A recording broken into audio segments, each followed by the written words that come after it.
Today's number is 422.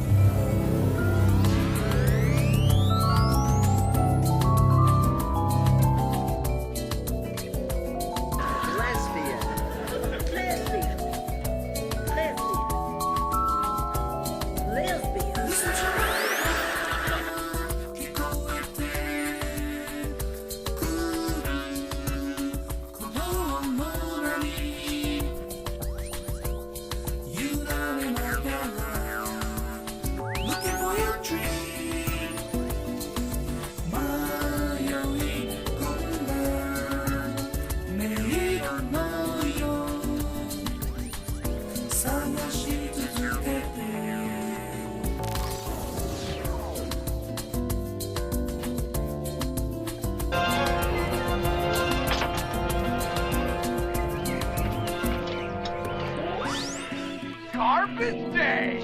Huh? No!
love the seal song.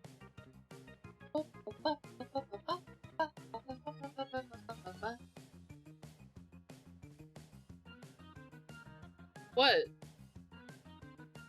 Yeah, Janus Films. They're a prestigious distribution company, historical, and it clearly says Janus on my hat. Put the respect they deserve on their name. Fucking don't even appreciate Kino. I can't say it with a straight face. Hello, everyone. Hello, hello, hello.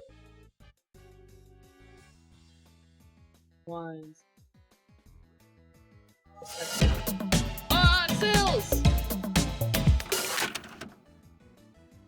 Sills, thank you for the 19 months. Holy shit. Thank you, thank you, thank you. Cum Goblin, thank you for the 3 months.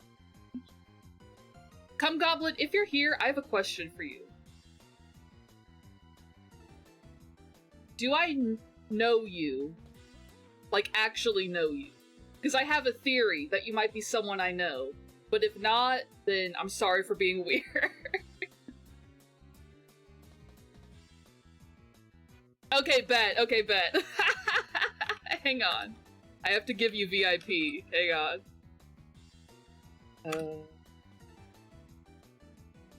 Okay, work. So funny. Why am I in the closet? Because it's got all these movies in it. I don't want to come out of the closet. It was the worst name I could... It's really funny. It's really fucking funny. I'm happy you thought of it. I finished saying hello to everyone. Hello Nyari, congrats on first. Hello Ori, hello Ashley. Hello Dawn. Hello Amir Aardvark, welcome, welcome. Hello again Sills and Cum Goblin. I don't believe I'm listening. Bixie Bombay! Welcome, welcome, welcome. You can come out of the closet? I refuse. I'm staying here. But welcome, everyone. Yeah, exactly. If I'm going to be in any closet, this is the one I want to be in. We are here today to talk about some fucking Kino. If you have never watched the Criterion Closet videos, excuse me, like when different filmmakers and come into the closet and like pick out different films they like and stuff, I highly recommend it. It's great. They just... Oh, what was the one they just did? Oh, Willem Dafoe. They did one with Willem Dafoe. That was great. They've done ones with Paul Dano, Patton Oswalt, John Waters, the Safdie brothers. Anyone you could think of in film has probably done a Criterion Closet at some point. They did do one with Kojima. That shit ruled. That shit ruled. Kojima was probably so thrilled that he was invited to do it. And now today, it's my turn. It's my turn to be in the Criterion Closet. And I'm gonna pick out some of my favorite movies, and some movies that I haven't seen yet, but I want to, so I'm picking them out anyway. And I will put them in my standard issue Criterion bag to give everyone who does these, and yeah. Let's go. And the way I have it set up is I have no idea the order of the films. It's just gonna be random, whatever I pick.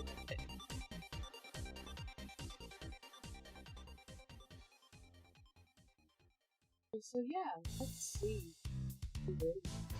Let's see what the first one will be. Ah, that's a great one to start.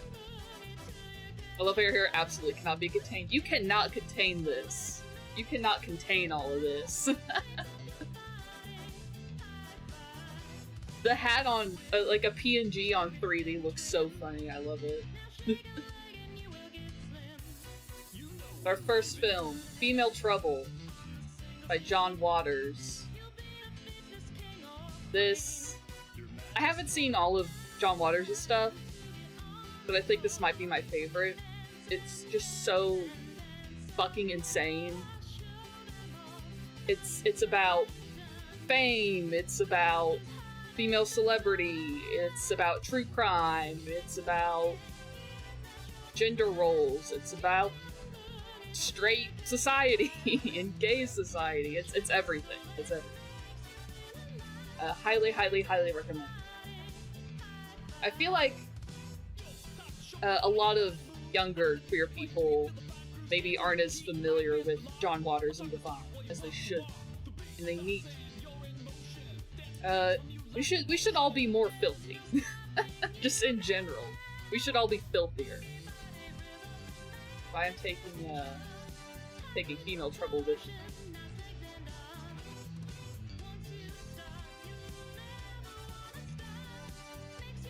Picnic at Hanging Rock. I love Picnic. This is directed by Peter Weir. Peter Weir is one of my favorite directors. John Waters is about how being an F-slur is awesome, actually. It is! It really is! That's his whole deal! If Divine was alive, she would get banned off TikTok and would brag about it. She would. I miss her. When I was a PA at RuPaul's Drag Con a couple years ago, and there was a booth there that had, like, a bunch of, like, photos of Divine, like, some of her old costumes. It had, like, her old makeup kit. Like, it had a little diorama of everything that was in her makeup kit.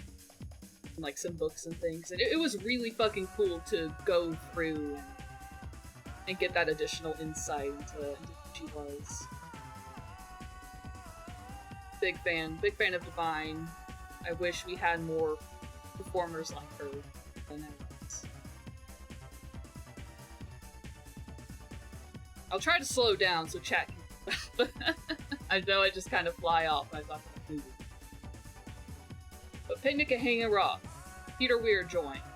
Peter Weir, very cool director.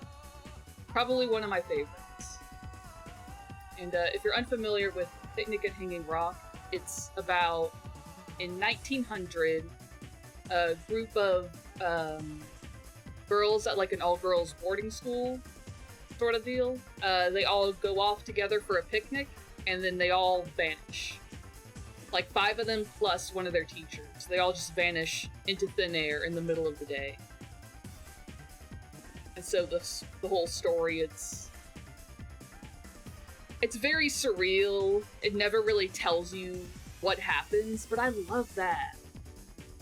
I love when weird things happen in stories and you get no straight explanation.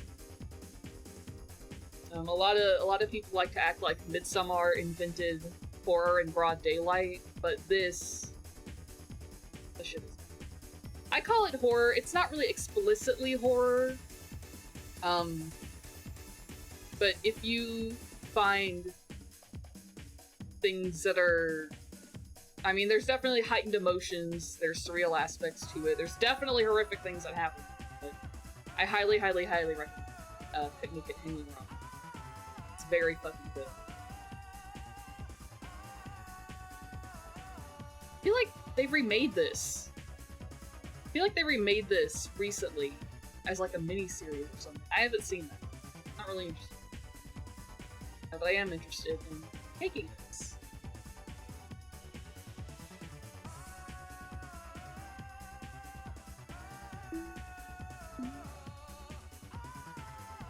Do the right thing! Do the right thing! I had to write an essay about this for one of my college classes. And it is a film that is very near and dear to my heart. It's just such a good picture of... Thank you for the follow. Welcome on in. It's such a good picture of the microcosm of this one block in New York. All the characterizations are great. I love stories about a place, and that's what this feels like. A story about the hottest day in summer on this New York block, and tensions are rising between people, between the black community and the Italians, and the Jewish community and the Korean community, and everything all kind of comes to a head. It's a damn fine movie. Damn good movie. This was also the first Spike Lee movie I ever saw. Highly, highly recommend. I'll just take that too.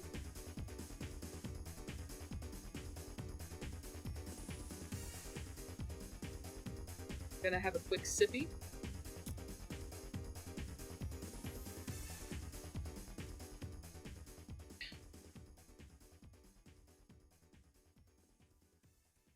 Walkabout. I saw this in high school. The way my high school was structured, the writing program that I was in was very new, and so my teacher was just kind of making shit up on the fly.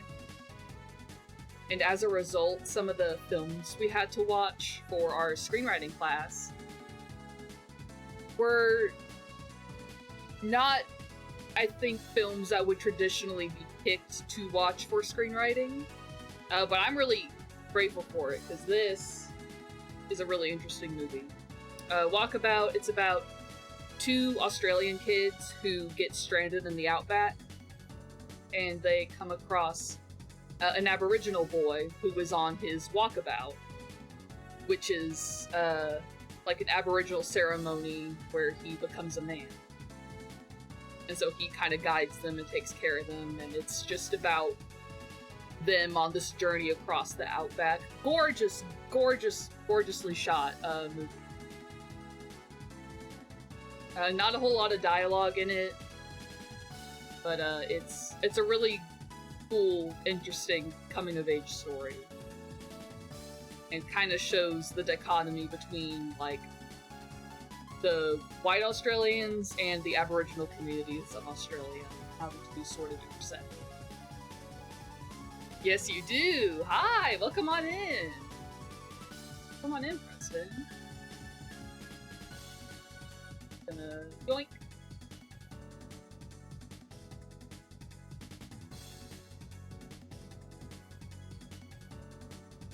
Preston, there are a couple in here specifically for you.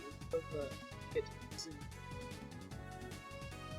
Oh, okay. Okay. 3 Mile Slaps, thank you! Thank you so much! I'm very, very happy with it. Okay. This is A Woman is a Woman by Jean-Luc Godard. I've never actually seen a Jean-Luc Godard movie. And that's because in college, when I was first exposed to him, I just always associated his movie with, like, the worst people. Like, I feel like it was only ever, like, pretentious assholes who would talk about Jean-Luc Godard. And so as a result, I never really watched his stuff or got into the French New Wave, which honestly sucks, you know, like, I deprived myself of a whole era of filmmaking, just because I was like, I don't want to, I don't want to touch anything that those types of people enjoy. The French, oh, the French champagne has always been celebrated for its excellence. Look on it, but I chose this one specifically because it's a musical, and Michel Legrand did the soundtrack for it. And I'm a big fan of Michel Legrand's other soundtrack work for musicals, so I think I would probably enjoy it. At the very least, I would enjoy the music if I watched it. Academia ruins movies. It kind of does. It kind of really does. That it sucks. You know, ever since graduating, it's like trying to enjoy film in like the innocent way that I used to, with like knowing how the sausage is made, you know, going back and watching things. Trying to just appreciate it for what it is. But yes, this will be the year I finally watch a Jean-Luc Godard movie. And if it's scored by Michel Legrand, then I'm probably gonna like it. Take that.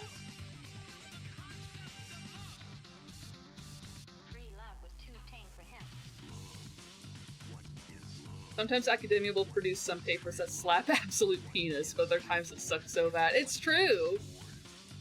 There are some movies that academia introduced me to where I'm like, wow, that's amazing, like, I can't believe I never thought of that before. And then sometimes it's like, ugh, really? But that's not the case with Lady Snowblood. Lady Snowblood fucking whips. I feel like the main thing it's known for nowadays is being a huge inspiration to Quentin Tortellini. But it's inspiring to anyone who watches it. It's so cool. It's the stylish, like, revenge action film that you can't help but love. It's really cool. There's also a part 2, which I have not seen. The OG Lady Snowblood is very, very cool. Highly, highly recommend if you maybe like stylized action, but are maybe not the biggest Quentin Tarantino fan. Just go straight to the source. Just go straight.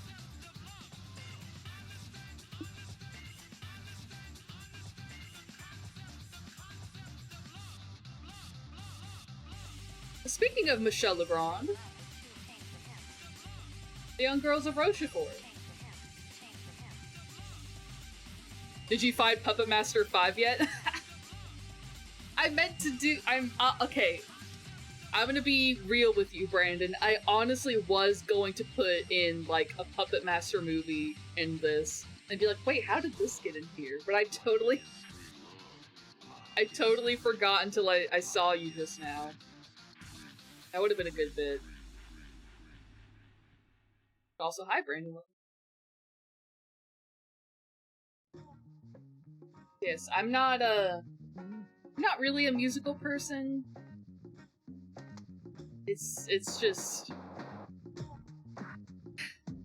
a lot of it just seems kind of corny to me.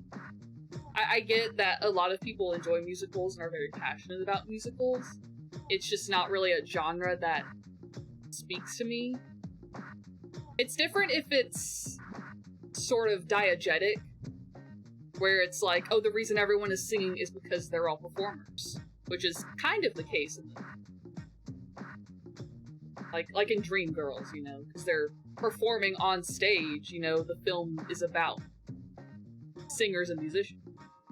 But The Young Girls of Rochefort is a fucking delightful movie.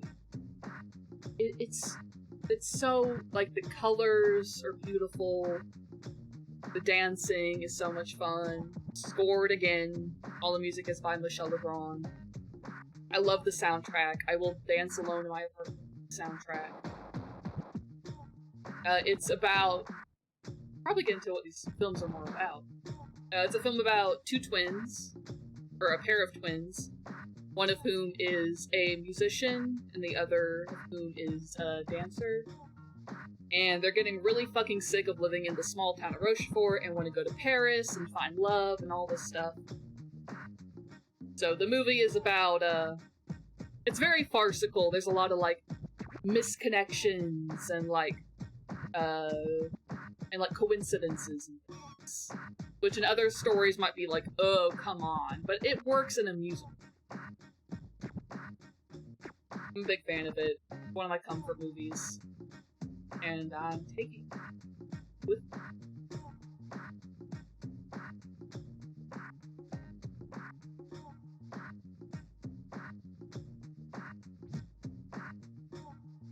Yes, if you love Umbrellas of Cherbourg, you will love The Young Girls of Rochefort. I actually haven't seen Umbrellas yet because I heard it's kind of sad. But Young Girls is not sad at all. It's not sad at all. It's a very happy.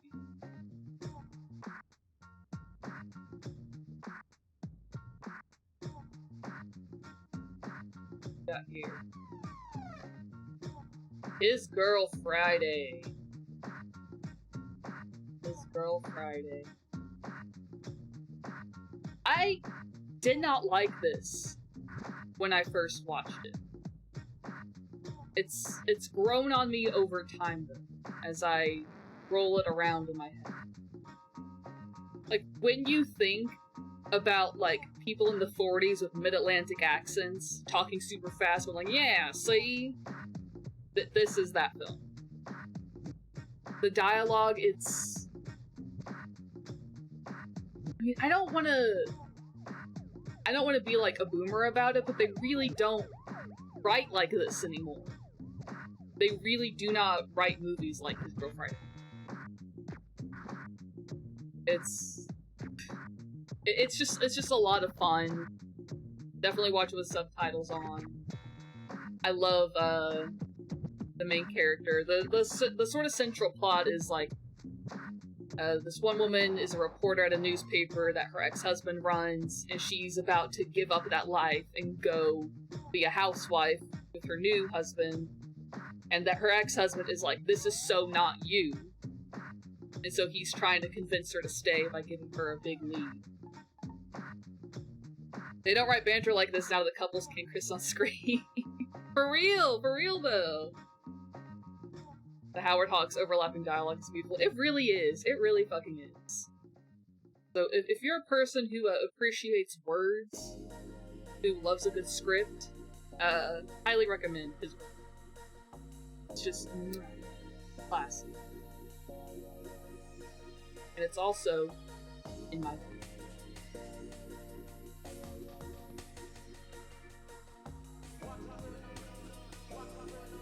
Playtime! Guys, it's playtime! By Jacques Tati. Okay, if His Girl Friday is about how much fun words are, Playtime... Let's go! Thank you so much for the raid! Welcome on in. Welcome. Let me get you a shout out real quick. Thank you for bringing your community over. Oh, I wrote the command wrong. Oh, thank you for the shout out. Thank you. Hi everyone, my name is Ann. I'm a ghost haunting a video rental store, and today I'm talking about some of my favorite films from the Criterion closet. Roscoe, what were you up to? Final Fantasy III! Nice. I hope you had fun. I've never played a Final Fantasy game, but I hope you had a good time. And feel free to lurk, go get some water, some food, rest up, take it easy, do your after-stream care. And thank you for bringing your community over here. Much appreciated. I will actually take this opportunity to hydrate. Are you playing through all of them? Are you playing through all of them in order? That's insane. I hope you're enjoying the journey. Good time. What was I? Okay. Playtime by Jacques Tati. There are so many visual gags in this film. There's always something going on in the background. There's not really much in the way of dialogue, but it's so funny. It's just so funny. Avoiding burnout by swapping between FF and Yap. This is smart. Good. Hope you've been having fun with both of them. Yeah, playtime is just so delightful.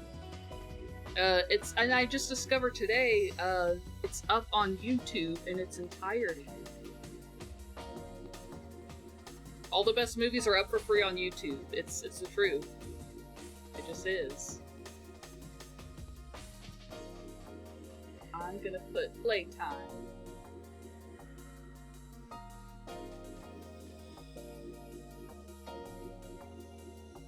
Any such cases.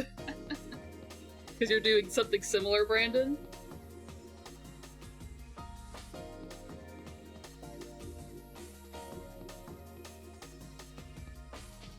Go to my friends tonight to watch Eraser and the Elephant Man.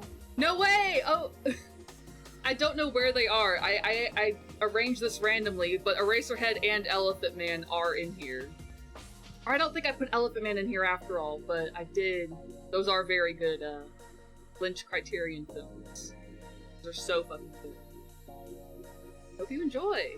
Hope you enjoy the Lynch marathon. Bring tissues for Elephant Man.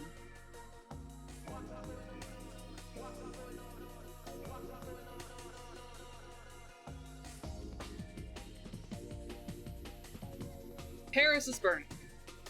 This is probably the queer movie.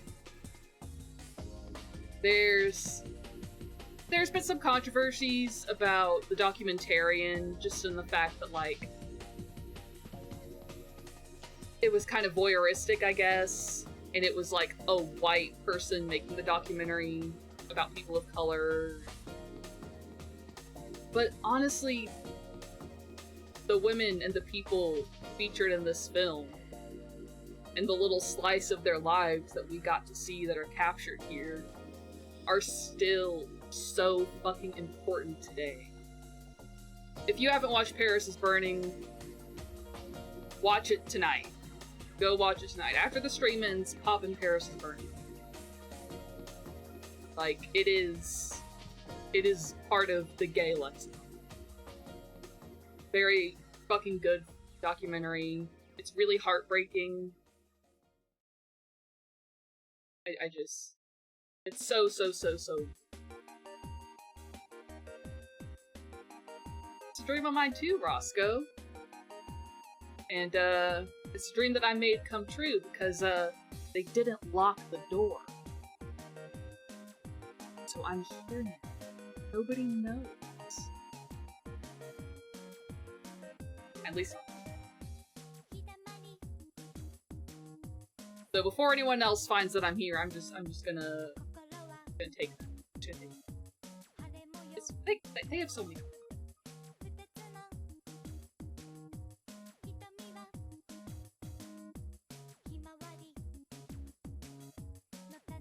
All About Eve!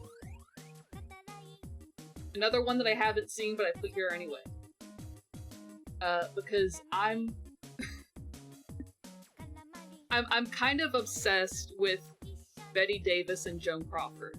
And this is a film of Betty's that I still haven't seen. Bette Davis is such a good actress. She's so fucking iconic. Like, I am that gay person that is obsessed with old Hollywood movie starlets that have been dead for years. Bette Davis is that bitch. I love the feud between her and Joan. I love the show Feud, Betty and Joan.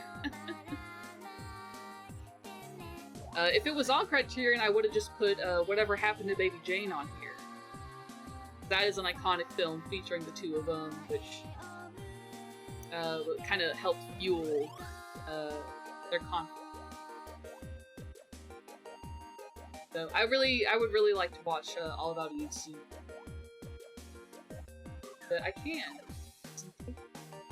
Shocked that one isn't on Criterion. Me too! Right? Like, that's kind of weird, isn't it? Maybe one day. I feel like it was definitely on the Criterion channel at one point. It didn't get the full box treatment.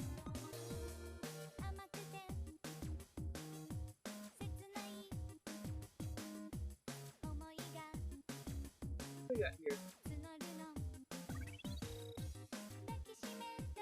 In the Mood for Love.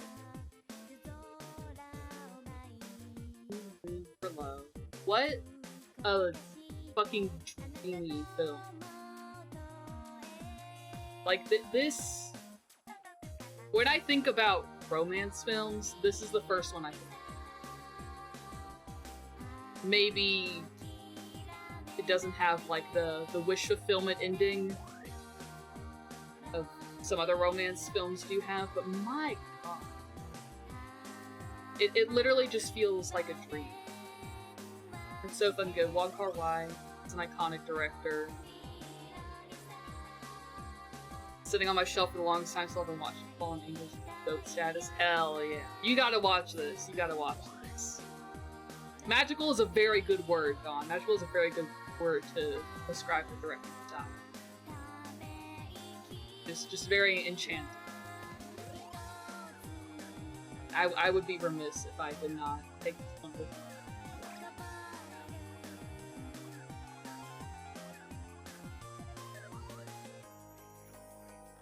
What do we got here? Okay, now, okay, we're getting to more gay shit. Portrait of a Lady on Fire. I actually didn't know this was in the Criterion until I was compiling my list. This is actually Today I'm running around New York with a pack of wild lesbians. They're gonna chase after people with me and help them answer questions. Let's go. Let's go, lesbians. Let's go. Let's go. Thank you, Dawn. So this is actually a good lesbian movie, unlike some other lesbian movies that are in Criterion. That I almost talked about because they pissed me off, but then I just didn't want to talk about it. The Portrait of a Lady on Fire. I watched this... Was I moving out? I think I was getting ready to move out of my first apartment in LA. And I was like disassembling a desk or something. And watching this film. And I fucking cried so hard at the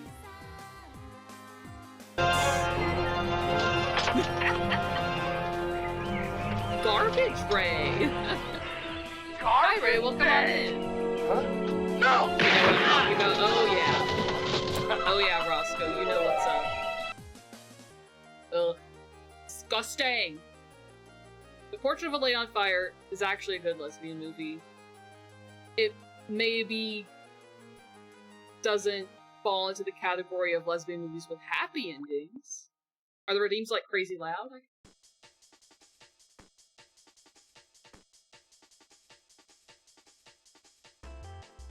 I'll be sure to. Thank you, Vixie. Remember being scared by the powerful vibes? They're loud compared to you, yes? Okay. Only David should be loud. David I made intentionally loud because I think it's funny, but the rest I'll turn down. Thank you, Vixie! Thank you! Thank you! Yes, Portrait of a Lady on Fire. Good fucking movie. Good fucking movie. Take it. Portrait is the type of movie that grows in your mind after you see it. Absolutely. Absolutely. And there are just some shots in that movie that go hard as hell. Like the one with the mirror, and then at the end, when it does a close-up on the painting with her finger in the book. Wow. So cool. So cool. I have to eat yogurt. Calm down.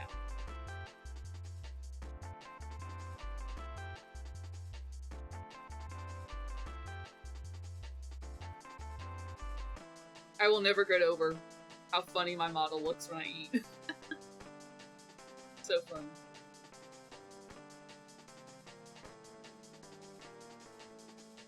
Yeah. Wanda! Another one I haven't seen.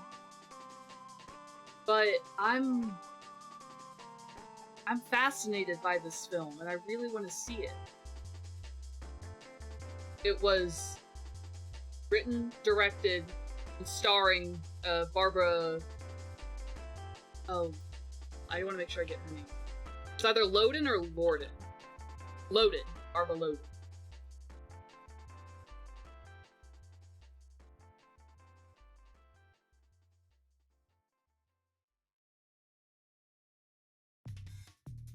But I'm fascinated by the story of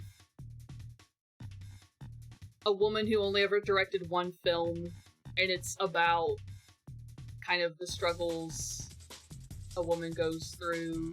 I don't know. I don't know why this movie like lives in my head rent-free, but I still haven't watched it. I really want to watch it. I'm sad that she only got the chance to direct one film before she passed away. But I will be taking it. Gotta pick up Cosmo too. Shut the fuck up! Shut up!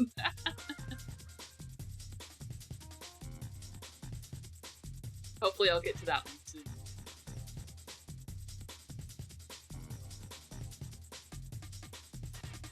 Pan's Labyrinth! Pan's Labyrinth. The only movie that I think accurately follows the fairy tale structure. Super sad, but is it my favorite Del Toro joint? Maybe. But Pan's Labyrinth, I think, is legitimately one of the best films of all time. Del Toro, yeah, Uncle Del Toro! This is easily one of his best works, if not the best. It's sad and beautiful and magical and partially real. If you've never seen this and you're only familiar with like the Pale Man, I put my hands in front of my tracking crazy, but the guy with the eyes on his hands, the pale dude. If that's your only exposure to Pan's Labyrinth, you need it. It's such a unique and special film. Very, very good.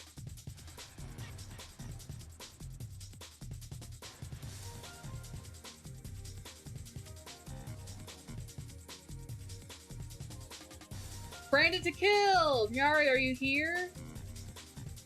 Nyari, I put this one in for you. Branded to kill. Yeah, yeah. Yeah. Branded to Kill is one of Nyari's favorite films. And, it is... Oh... What's the director's name? Is it... Because I've seen other films of his. Seijun Suzuki. It's right there, honey. I can't fucking read it. I can't fucking read it from here.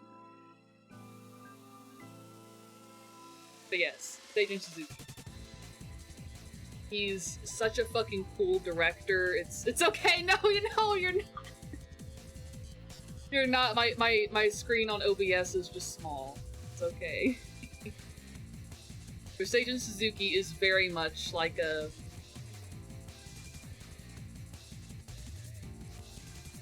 beginnings of like punk. I feel like his directing style is very unique. The pacing in this, it isn't the most consistent, but it's still a really cool, weird, like, Japanese gangster film.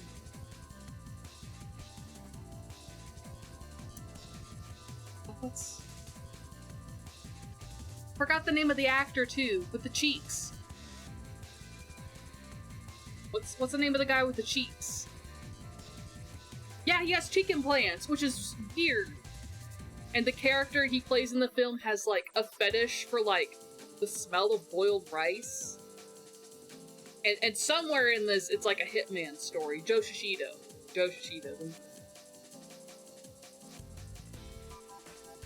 He directed some Lupin the Third anime. I have to see what he directed. I love his style. Yeah, it's Killer 7 if it were Killer 2 and also Toxic Yaoi. That's pretty much it. So if that sounds like it'd be up your alley, please check out Branded to Kill.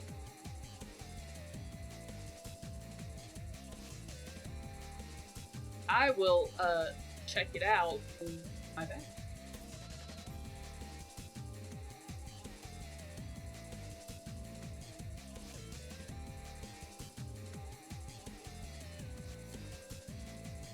Fanny and Alexander. What's up with all these auteurs working on Lupin at some point? They know what's good. They know what's good. Her Toxic Hours and added to the watch list. Hell yeah. The Lupin movie he did was called Legend of the Gold of Babylon. Oh, Legend of the Gold of Babylon. Okay. I'm gonna make a note of that. I really want to see that.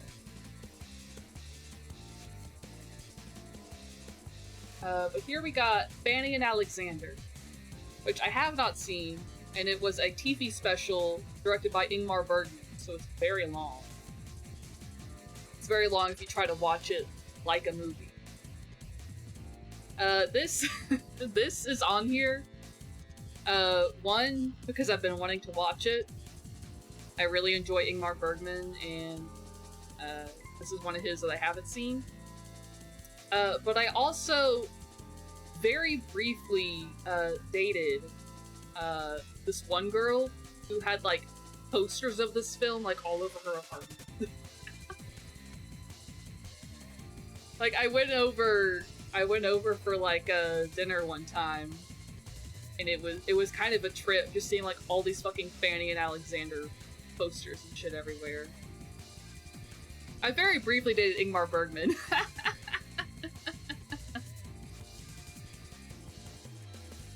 Ingmar Bergman just de-aged himself and became a woman. I would very much like to see Fanny and Alexander. I know it's quite the undertaking, but for nothing but good things. Excited to see.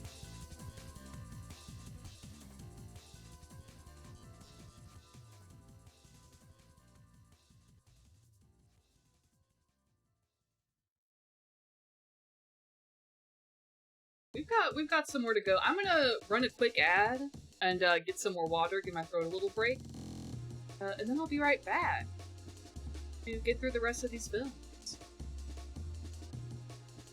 Hang tight. See you all very soon.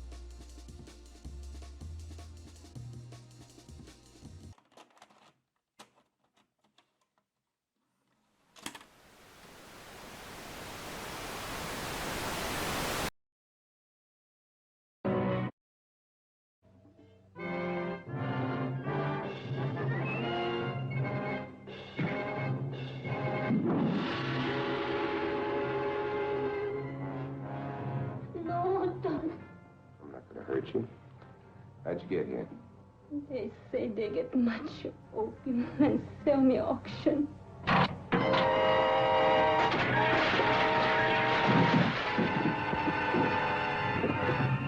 Does this world really exist?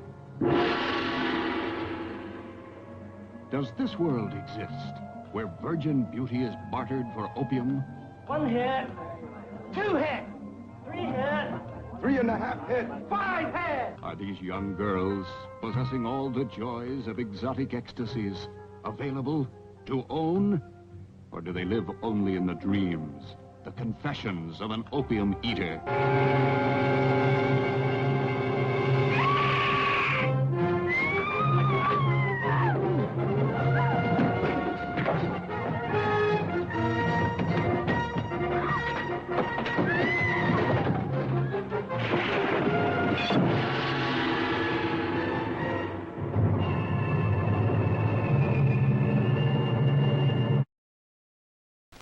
This is the shocking drama of a young writer who disregards the warning of his master, Edgar Allan Poe, and accepts a wager to pass the night in a castle of mystery and legend, the Castle of Blood. No one has ever witnessed and survived the awesome secrets, the ghostly events of this Castle of the Damned. I've dreamed of this night. At last I can go away with the man I love. You can't leave, Elizabeth. You're trapped in this castle. Here, the dead rise from their tombs once a year to repeat their hideous crimes of murder and passion. kiss me? Oh, yes, my dearest. Keep on embracing me. I want to absorb the warmth of your body. For a moment, I thought that your heart had stopped. I'm dead, Alan. No! No, Herbert, no! No! Every death is repeated tonight. Come.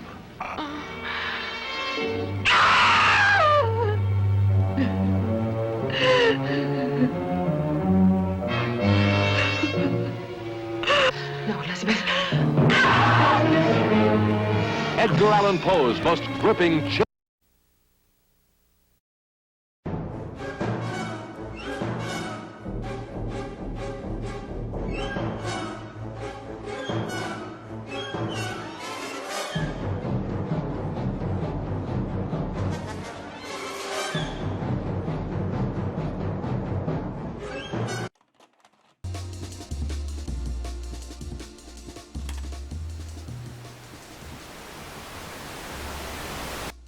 Hi, Misery.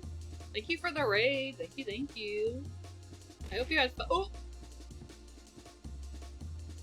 Did it work? Did you see it? Did you see it? Did you see it? Did it happen? Is it real? Yeah! Yay! Thank God. I'm so happy that works. I hope you have fun on your stream, Misery. I hope you're having a good birthday so far. Yay! Thank you for pelting me. Thank you for returning your tapes. Thank you, thank you. I'm so happy. I'm so fucking happy that works now. I was having weird-ass issues with it. Ow, ow. But sometimes all you need to do is, just close and restart. You rewound them? Thank you, Dawn. Hi, Dawn. You're my favorite customer. I wanted to do earlier, but I didn't want to interrupt movie talk. You can interrupt movie talk by throwing movies at me. A short one. Romano's family got you a skirt that has some Hot Topic gift card. Aww, that's so sweet. Anus Films. Hi, Rabid. Yeah, you know, a prolific movie distribution company, Janus Films. Thank you for rewinding your tape, family. Much appreciated. We've got just a few more to go through here. Listen, if they're just gonna let me in the Criterion closet unsupervised, I'm taking shit. I'm taking everything. I'm taking anything that's not nailed down. I'm taking movies like Chasing Amy. Okay. This is another one that I haven't actually seen because yet. I've got a big lesbian crush on you. Suck on that! Thank you, Preston. Chasing Amy's in the Criterion Collection? It is. Bet your ass it is. I haven't seen it, but a dear friend of mine, Aunt Preston's, loves this film. And is a big Kevin Smith enjoyer. And I, as a lesbian who has had feelings confessed to them by straight men before, I'm very interested in seeing it. I really don't know much about this film other than that, but the premise alone has me intrigued. It's like, and if this mutual friend of ours likes it so much, because they're also a non-binary queer person, it's like, I'm a little afraid it's going to be really straight male gazy, but allegedly it's actually pretty good. So I really want to see this. Guy for Kevin Smith made decent shit. They should put yoga hosers on their necks. They should. Chat, hey, this is an important question. And maybe one I should have asked earlier.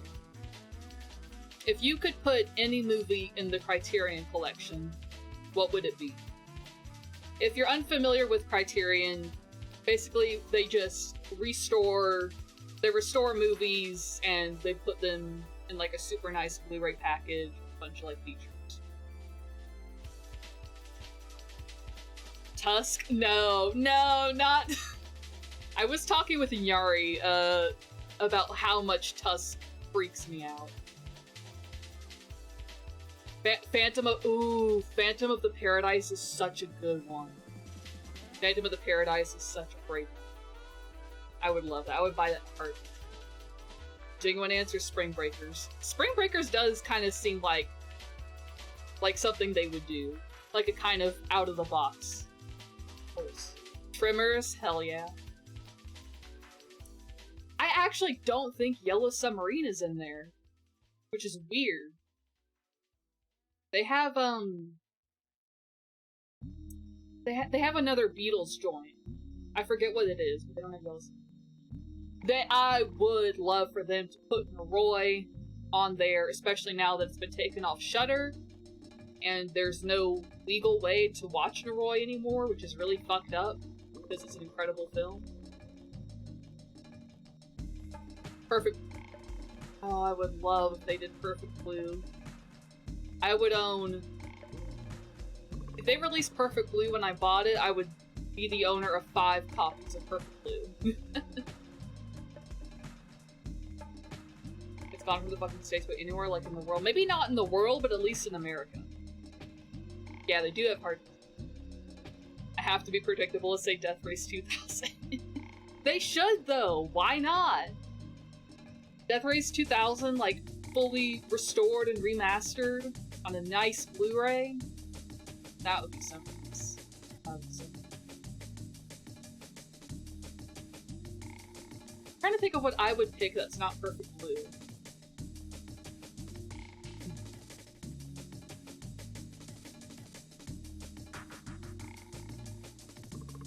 I think that's older. Reanimator is such a good one. Reanimator is such a... Blown High. Listen, if Criterion ever puts out TV shows, they're definitely doing Twin Peaks, Say a Fire Walk With Me, and they're definitely doing Sopranos. And they should do Blown High. They had Akira on Criterion Laserdisc? Hold up.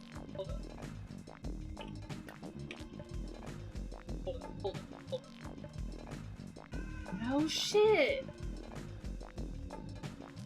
That is so fucking cool. Oh, that's sick, actually. That's so sick. Oh, I want that. I put Batman the Animated Series in Fort Clone High. That is actually a really good one. Batman the Animated Series actually goes hard as hell. Same, Preston. Oh, I would love a Laserdisc player. The cheat's playing something on the Laserdisc. Everything is better on the Laserdisc. I need to set it up so that song actually plays whenever someone...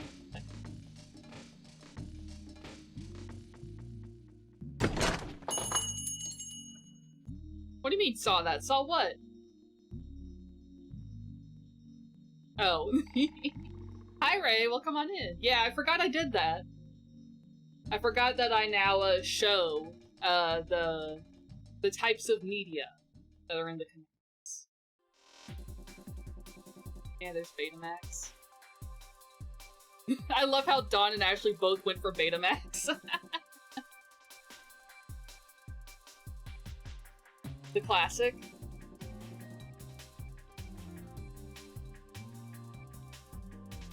They streamed it, but I put Mind Game. I'm not familiar with Mind Game. Have a show of Godzilla films on there? Yeah, they have a fuck ton of Godzilla. They have a really fucking cool, like, Godzilla omnibus sort of collection. Really, really fucking cool.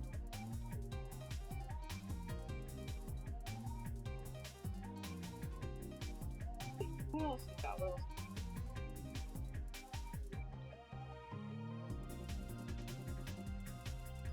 Sisters. Brian De Palma. Sisters, it's not one of my favorite movies. I just think, like, I can't get over, like, the like, fuck yeah I saw when I was watching it. Can't hear Betamax without thinking of Snake from The Simpsons stealing what he thinks is a VCR and going, oh no. That's a really good bit. That's a really good bit. I need to add that to the Betamax, man.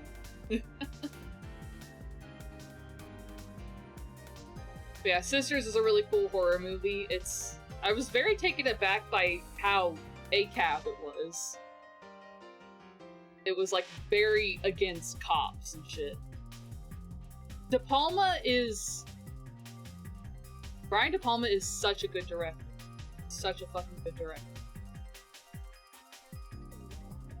If you're not familiar, Sisters, it's about a woman who looks through her window in her apartment and sees across the way a murder take place. And so she tries to investigate and figure out what happened, and there may or may not be a pair of sisters involved.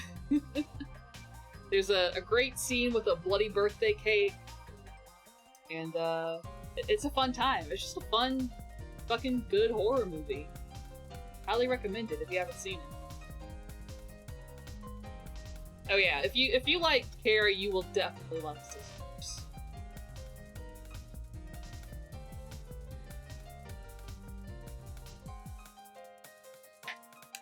Quick sip.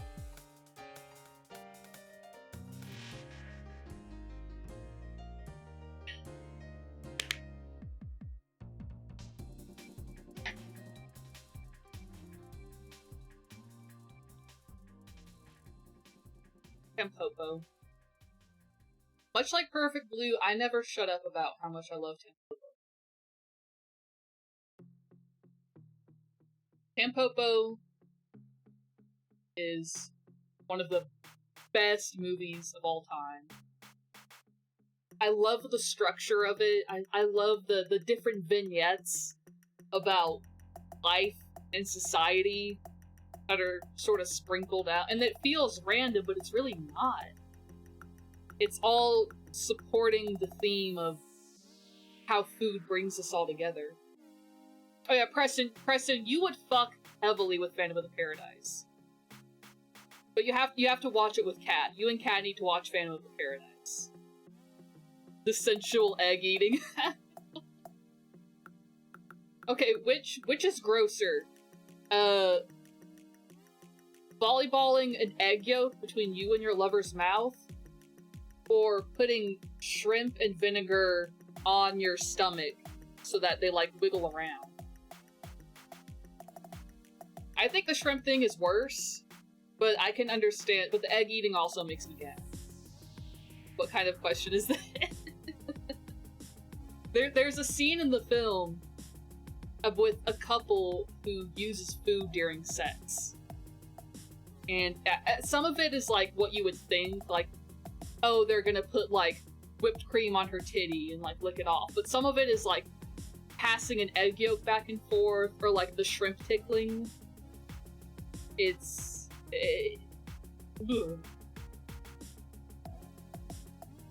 The egg is, like, almost kind of hot, but the shrimp sounds so bad. Yeah, because the texture of a raw egg, like, if I just had to have a raw egg in my mouth in general, I would be so grossed out. Let alone, like, playing tonsil hockey with someone. But, Tampopo has lots of non-gross food scenes. They have... oh, I love... well, I don't want to spoil everything. But the main premise, it's about, a woman who owns a ramen shop, and it's not a very good ramen shop, and so this trucker stops by and, like, helps her get it together. He's like, we're gonna make this into the fucking best ramen shop ever. And it's about sort of their journey to make the best ramen shop, but along the way it's interspersed between, like there's an etiquette class learning how, like, oh, Westerners never slurp their food, but then there's like a foreign guy sitting at the table who's like slurping his spaghetti, and all the girls are like, okay, well, fuck it, he's doing it, so we're gonna do it too. There's all these different little vignettes about food. I love this movie. Go watch this movie. It's such a good movie. You will want to eat ramen afterwards. I suggest having some ramen on stand. Preston! Preston, thank you so much for gifting us up to stat. Thank you, thank you, thank you. I've talked about this before, but I would love to host a screening of Tampopo, but have dishes come out for certain parts of the film. Like, there's a part where, like, a guy buys, like, a raw oyster from a diver. I would, like, serve an oyster at that scene. Or, like, at the end, when they have, like, her special ramen with, like, the spring onions, I would serve that ramen. It would be so cool. It would be so fucking cool. I have no idea how I could ever make that happen. But it's something I would love to do. Yeah, the Tampopo meal. If you show up with a date, you both get a raw egg. What you do with it is up to you. Hi, Fizzy. Welcome, welcome. As long as I don't have to share the egg with the server. No, that's between you and God. That's between you and God, what you do with that egg. I love Tampopo. Go watch him.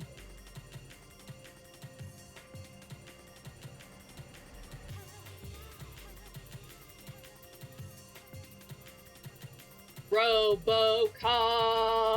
RoboCop! RoboCop. I had never seen RoboCop before last year. I think RoboCop might be the best movie ever made. I thought it was like a meme all these years, but it whips. It goes so hard. Robo wants Oreo. I'd buy that for $1. It's so iconic. It's so fucking good. And I'm happy it has a Criterion release. I'm genuinely very happy that it's supported by Criterion. It's just so fun. Like, the dialogue, the performances, the story itself, the fucking special effects are so cool. It's surprisingly gory. Ray Wise is right there. When I see Ray Wise, I start hooting and hollering.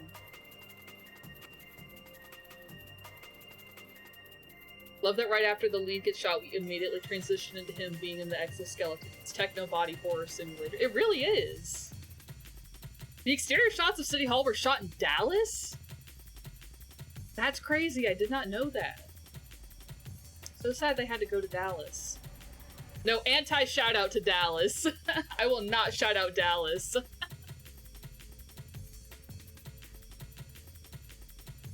The bad guy saying bitches leave is a train in my head. Oh yeah, oh yeah. You might not know this, Preston, but I end most of my streams by saying bitches. RoboCop 2 shot in H-Town, let's go! Oh, Vixie, Vixie, thank you for banning Dallas. 1 second, I just wanna...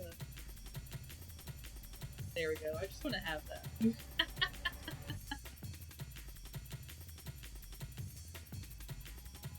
As someone who was born and raised in H-Town, hold it down. I'm obligated to hate Dallas. Sorry. Anyway, RoboCop fucking whips. I love it. I love it.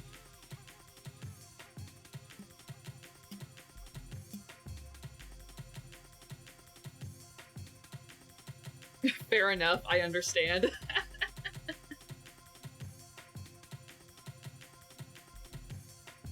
Learned that when you moved to Texas and saw the building in person. That shit's cool. That shit's really cool.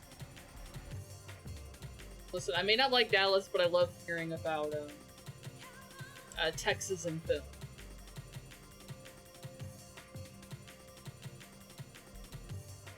That reminds me, a film that's not on Criterion but should be Red Rocket. Red Rocket should be on a Criterion. Bitches arrive! And the theater for Phantom of the Paradise is in Dallas? That's crazy. That's crazy. Howdy, Juliet. Stream's going good. We're talking about movies. RoboCop arrived. And Red Rocket would be a perfect fit. I think. I recommended that movie to my dad recently. And he was like, oh, do you want to watch it together? I was like, no. No, I don't. You should watch it. I don't want to watch it with you. Right here, let me get in on this.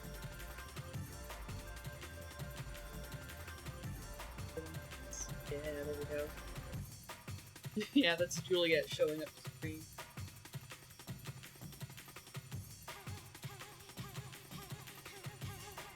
Seventh Seal.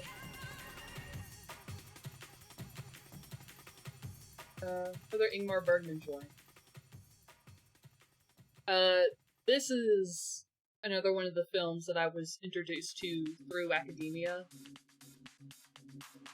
And when I was thinking about putting it on, I was like, oh, well, wouldn't it be like kind of like a gimme put Seventh Seal on here? But I realized no, you know, film school has just warped my mind into what is and isn't pretentious, and it's just a genuinely good movie. If you're unfamiliar with Seventh Seal, it's about a soldier coming back from the Crusades, I believe. And he has this sort of ongoing chess game with death. Really good, really intense. Max von Sydow crushes it. Absolutely kills it. It's just, you know, fuck Citizen Kane. Fuck Citizen Kane. It's all about Seventh Seal. If you want to call a film like the greatest film of all time, give it to Bergman. Give it to Bergman.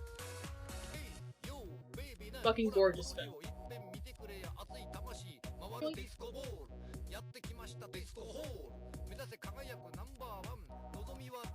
Yeah, I've seen Last Action Hero.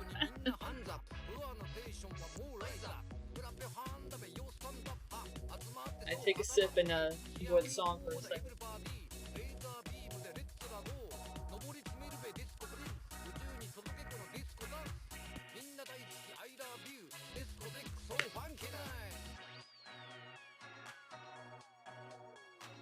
We're kind of getting down to the end here. We only have a handful left.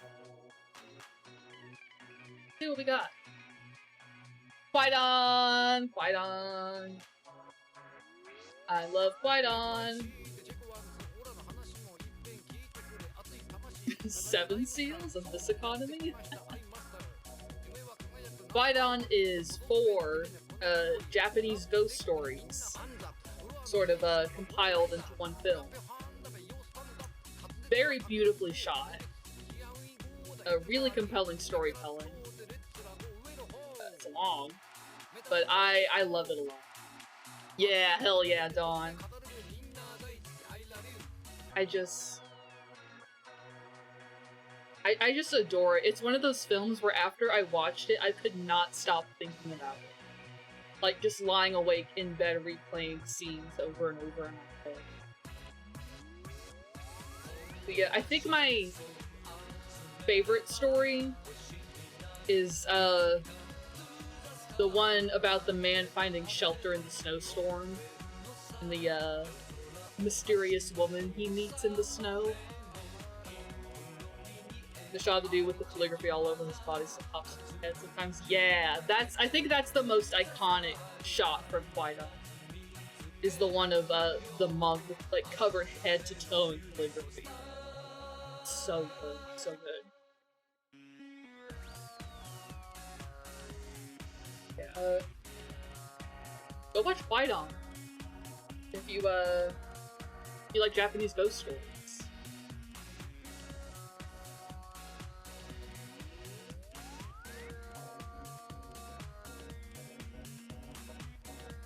Uncut Gems.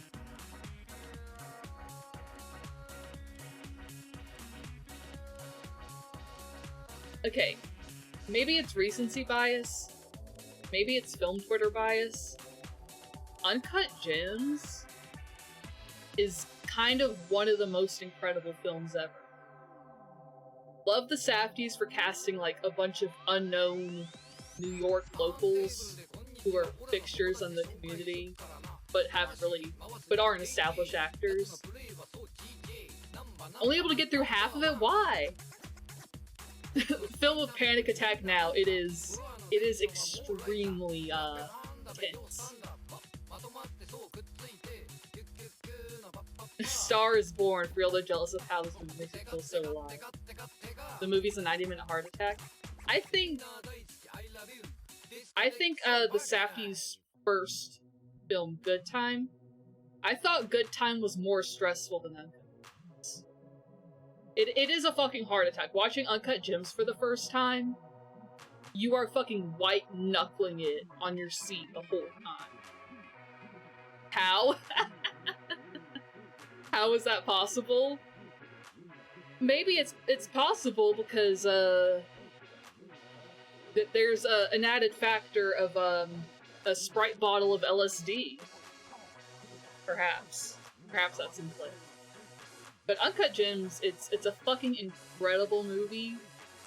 All-timer performance by Adam Sandler. I think one of his best performances. Hang on. I'm setting up for this. Got a jet was a great stream. No worries. Thanks for stopping by, Preston. I'm really happy to see you. Thanks again for the sub. Have a good evening. Take it easy. Hydrate. I will. Thank you,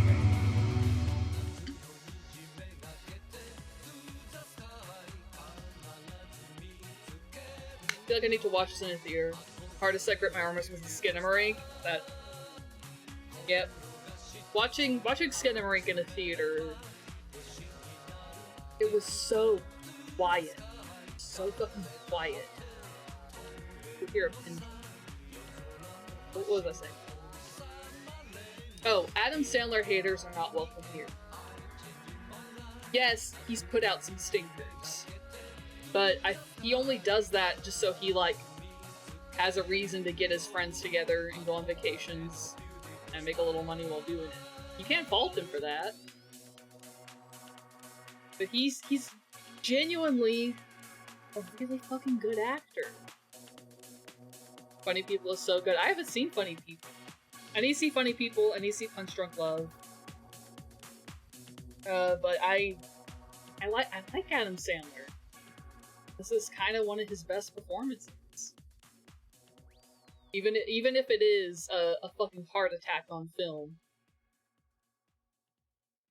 It's iconic. It's legendary. And Julia Fox. Baby Julia Fox. That's all I'm gonna say.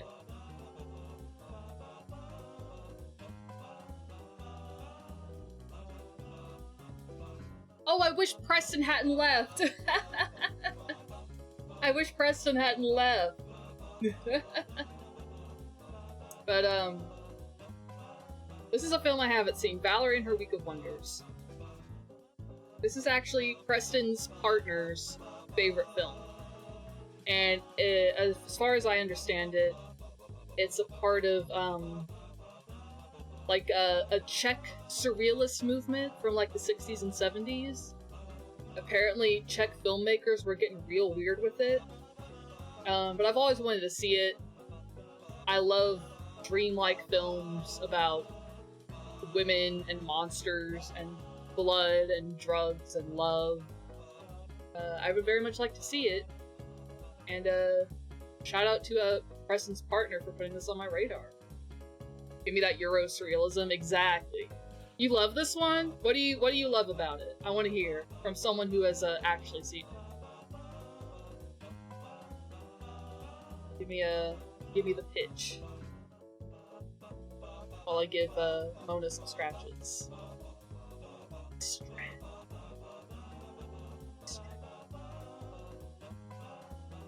Ow, okay. She had enough of me.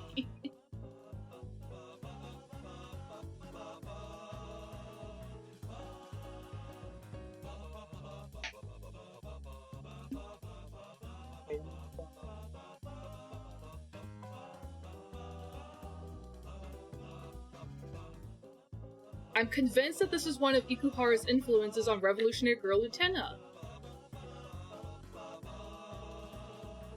Okay. Dreamy and weird and gay. Okay, bet. This just shot up my watch list. You fucking bet. If it had any sort of influence on Utena or bears some resemblance to it in some way, I'm fucking there. I'm there. I love Utena. You are fucking.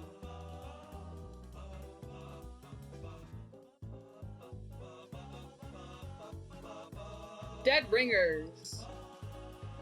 The male counterpart to Sisters. I still need to see the Amazon series with Rachel Weisz. They have remade this movie as a series with her, and I love Rachel Weisz, and I love this movie, so maybe it'll actually be good. Dead Ringers is a very cool Cronenberg joint, so you know there's going to be body horror. About two twin gynecologists, and they sort of fall into madness together. If not, it feels like something too horrible. Okay, bet. I can see.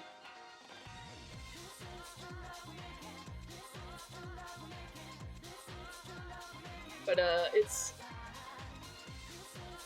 I don't know if it's my favorite Cronenberg, but it's definitely up there. The Amazon series was good. Oh, thank God. Oh, I need to watch it. Oh, I'm so excited to see it. The funniest joke one of my friends ever told. The film opens up with all these, like, strange and bizarre tools. It's like a drawing of, like, all these, like, silver tools on, like, a red table. And one of my friends, when we were watching it, saw it and just went couch. It's very funny. Yeah. Dead Ringers, very good Cronenberg joint. I felt like Videodrome was a little too obvious of a choice. But Dead Ringers is very fun. We'll be checking out the Amazon series. Okay, we're down to the final 5. Final 5 picks, and luckily, I don't think they figured out that I'm here yet. So we're just gonna stuff these in our bag too. The Virgin Suicides. This was the film that introduced me to Sofia Coppola. In high school, I was a bit of an edgy teen. I was very into, like, how do I describe it? If any of you know who Nicole Dollanganger is, if you're familiar with Nicole Dollanganger's music, I was mad into that shit. Like, how do I describe it? Like, a feminine frailty, but used as a sort of, like, vehicle for horror. Same. Dawn, you're so cool. Dawn, you're so fucking cool. But sort of in that vein, I found my love of Virgin Suicides. I'm a big fan of Sofia Coppola's work, except for Lost in Translation. Just dreamy and surreal and sinister and trying to uncover the mystery behind the tragedy befalling this group of girls. It can be seen as a little, like, edgy, I guess. If you're like, you know, a teenage girl, I guess, but I think it's a really fucking good movie. And I love this and Marie Antoinette. This will be a fun.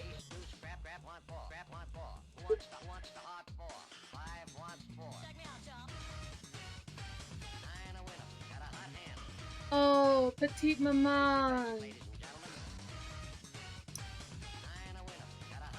This one made me cry. This one made me cry. Petite Maman is about...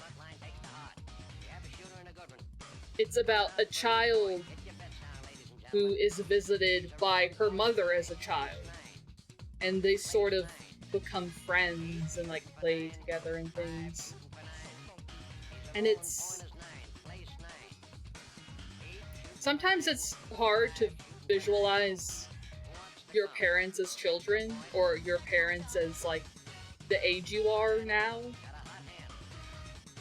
You know, I feel like by the time you're born, you don't really see your parents as people until you're much older. And so, having this young girl, like, rediscover her relationship with her mother by befriending her as a child, and getting to know her in that way, it's really poignant. It's a very slow, quiet movie, but I think it's really good. Soundtrack for Marie Antoinette still slaps. Oh, it's so good. It's so fucking good. Marie Antoinette is one of my all-time favorites. Yes, Petite Maman. I feel like this one is a little underrated. Please check it out. This is one making me proud. Yeah.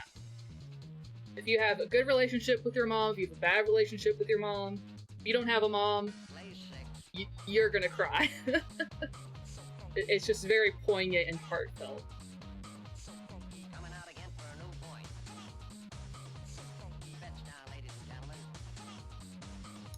Nightmare Alley, the original, not the Del Toro remake. Which I'm gonna be, I didn't like the Del Toro version of Nightmare Alley. I really didn't. Granted, I saw this version before I saw Del Toro's version. And I feel like the original just does the story more justice. I feel like Del Toro's version gets a little lost in the weeds. It doesn't have as much clarity. Like, it looks gorgeous, obviously, but I think the original looks just great too.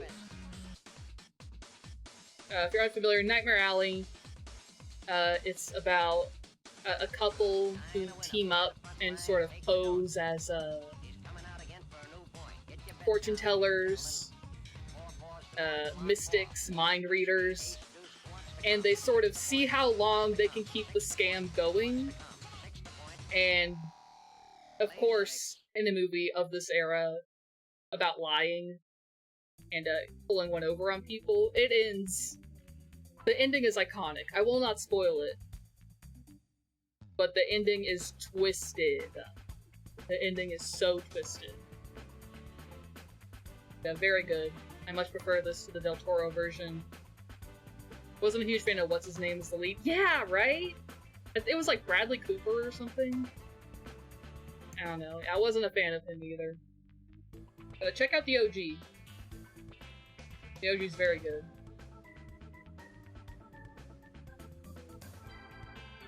Eraserhead! Thank you again, Roscoe, for the raid. I hope you are enjoying watching Eraserhead right now. This was another film that was part of my high school teacher's early curriculum. I watched this.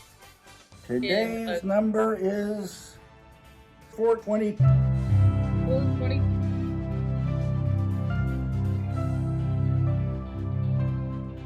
Oh, Uncle David. I watched this in a portable classroom with no air conditioning. It was an uncomfortable experience watching it both physically and mentally. But it is the David Lynch film. It is the David Lynch movie. If you haven't seen it, I don't know. I don't know why you're here, to be honest. If I'm to be TBH about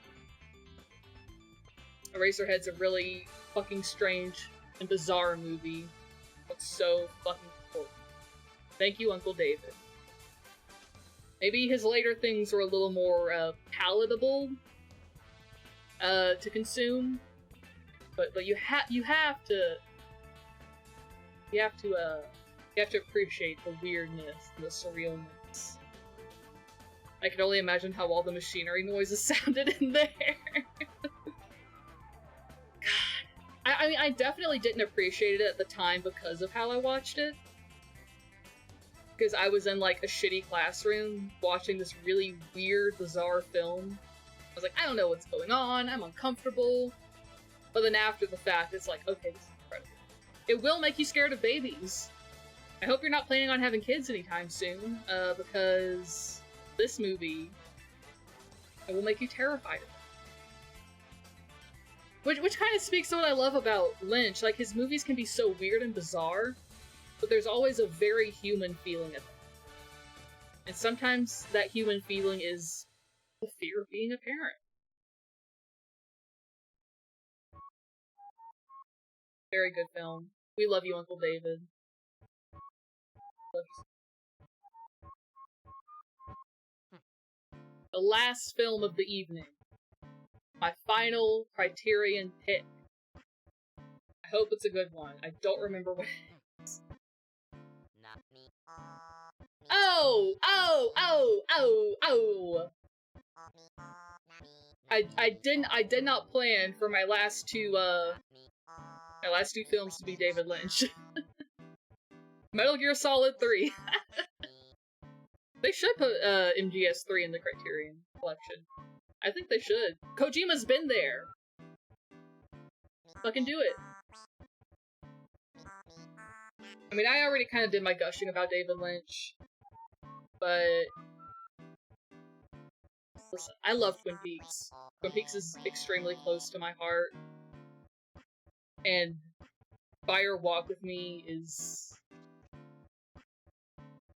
It's kind of more important to Twin Peaks than the actual show is, in some ways. Maybe not important isn't the right word, but it really gets to the heart of it. And it conveniently serves as a good bridge between seasons 2 and The Return.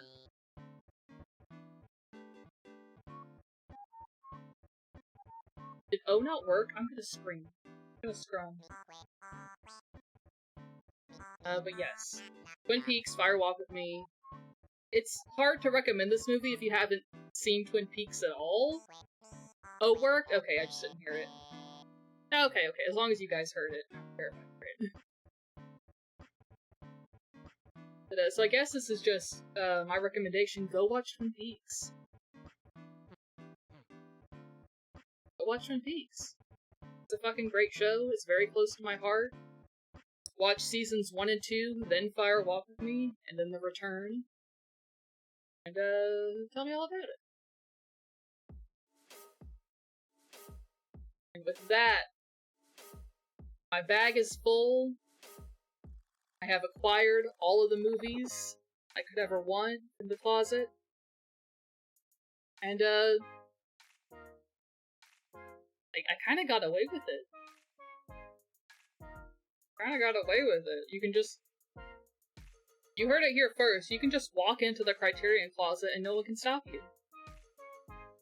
I appreciate y'all hanging out and talking movies with me tonight. Thank you, Juliet, for returning your tapes. But let's find someone to raid into. I was gonna raid Misery for her birthday. Ow. But she beat me to the punch.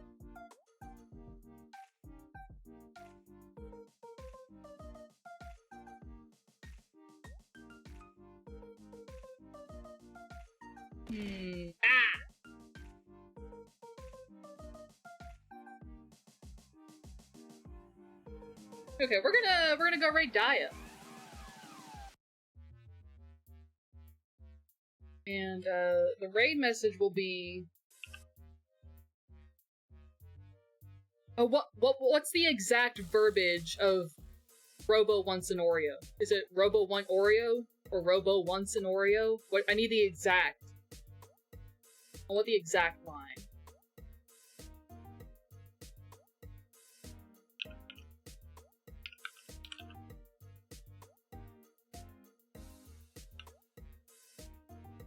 I think it's just Robo. It is Robo wants an Oreo. Okay, cool. Thank you. Oh! Oh! Yeah, thank you guys for coming. It was fun to hang out. I love hearing what you guys think of movies as well. It's a lot of fun. We're gonna raid Daya, who is playing Pokemon Crystal. And the raid message is Robo wants an Oreo. Go show them some love. Thank you guys so much for watching. We have a limited amount of time left there, so I appreciate.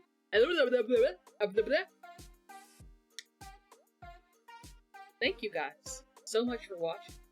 We have a limited amount of time on this server. I appreciate you choosing to spend some of it with me. Go show some love to Daya. I'm still pretty shocked that Criterion hasn't done anything about this. I'm literally just I'm in their closet and I've been yelling really loudly and taking all their movies off the shelf and stuff, and no one stopped me. I don't know.